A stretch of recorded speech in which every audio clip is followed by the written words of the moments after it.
与林婉儿分别时，安承熙心中十分不舍，他觉得自己变得超喜欢这个老祖宗级的小姑娘，甚至可以说是喜欢得不得了。若是可以，他愿意与林婉儿促膝长谈，谈上3天3夜，把所有以前觉得知音难觅而藏在心里的话，一股脑的全说出来。林婉儿也欣赏安承熙，几百年来，他不曾有过真正可以一吐为快，而且毫不设防的朋友。养子们始终是养子，自己作为养育他们的小姐，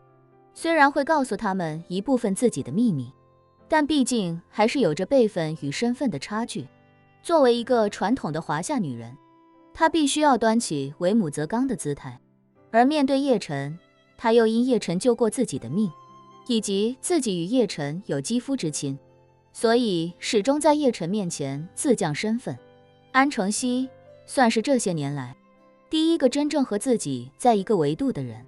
正所谓千金易得，知己难逢，如果自己时间充裕，与安承熙畅谈数日一定十分过瘾。可眼下时间不允许，而且也确实不在恰当的时候，毕竟空隐的圆寂让他心里十分感伤。他只想赶紧回到紫金山庄的顶层别院，一个人哭一哭，把情绪宣泄掉。于是他与安承熙轻轻拥抱，挥手告别。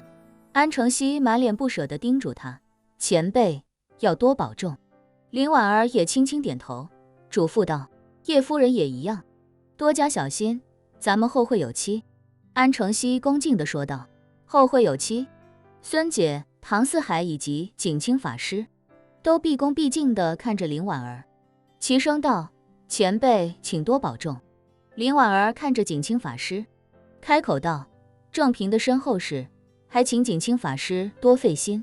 景清法师立刻恭敬地说，阿弥陀佛，请林小姐放心，贫僧一定尽心尽力。林婉儿点点头，看了看已经安然长眠的空隐，又看了看众人，微笑着说，既然如此，便和诸位告辞了，诸位不必送我，我自己走出去便是。言罢，他不待几人回应，转身离开。走出正殿，炫目温暖的阳光铺洒在林婉儿的脸上，一阵夹杂着几分暖意的春风扑面，裹挟着淡淡的花香味道，让林婉儿的身形不由微微停滞。她闭上眼睛，感受片刻春暖花开的意境，随后将高高的单马尾拆散，娴熟地扎成来时的双马尾，脸上又恢复了来时那一脸的稚嫩。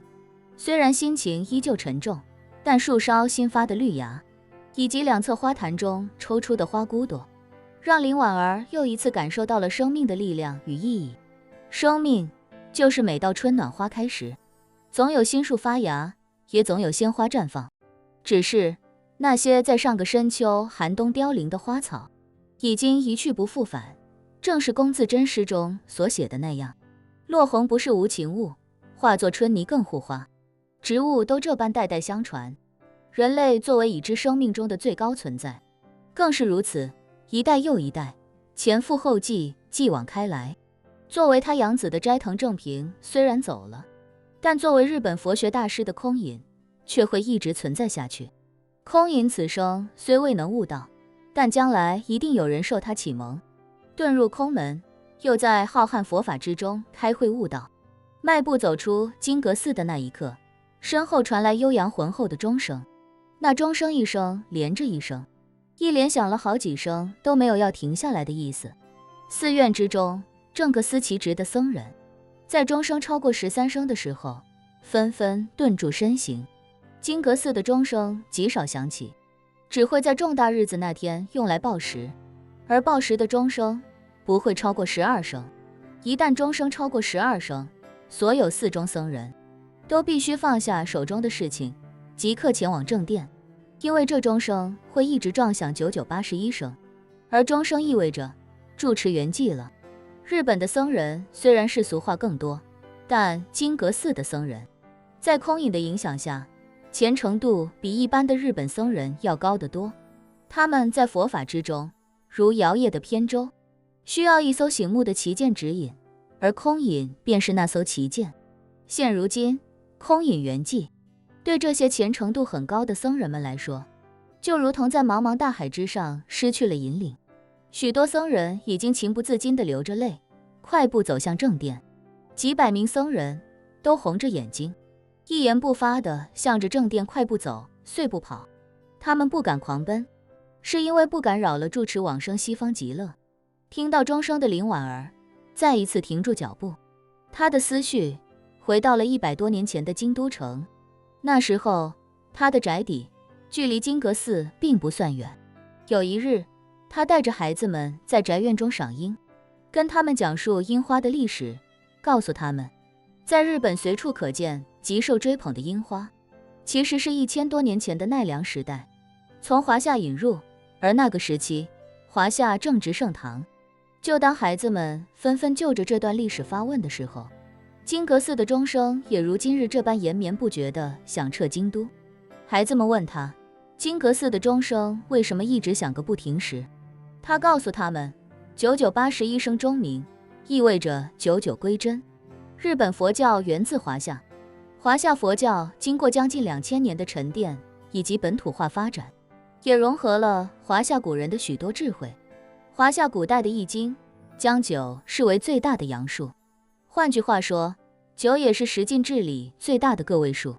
所以九便代表着最大以及圆满。81是9的平方，也就意味着圆满之上的更圆满。他没有把死亡传输给这些孩子，而是微笑着说，金阁寺之所以要敲81声钟，是因为他们的住持功德圆满了，寺院上上下下都在为他庆贺。那时，一个懵懂的小男孩看着他，脆生生地说，小姐，正平以后也要当住持，正平也要金阁寺为正平鸣81声钟响。林婉儿无奈地摇头笑道，所有人中就属正平你最要强，什么都要争上一争。小男孩用冻得通红的手指着院子里最大的那个雪人，自豪地说，小姐，正平什么都要做到最好，就连雪人都要堆出最大的，所以正平将来当金阁寺的住持也一定不在话下。100年前的光影在脑海中呼啸而过，林婉儿不禁在心中感叹，有些事情看似是不经意间的玩笑与戏谑，但其实冥冥中早已注定。他抬头仰望天空，心中呢喃，这世间若真有西方极乐，我说不定还会是极乐世界人脉最强的那个。你们都是好孩子，一定都早早去了那里，也一定都会在那里一起等着我的，对吧？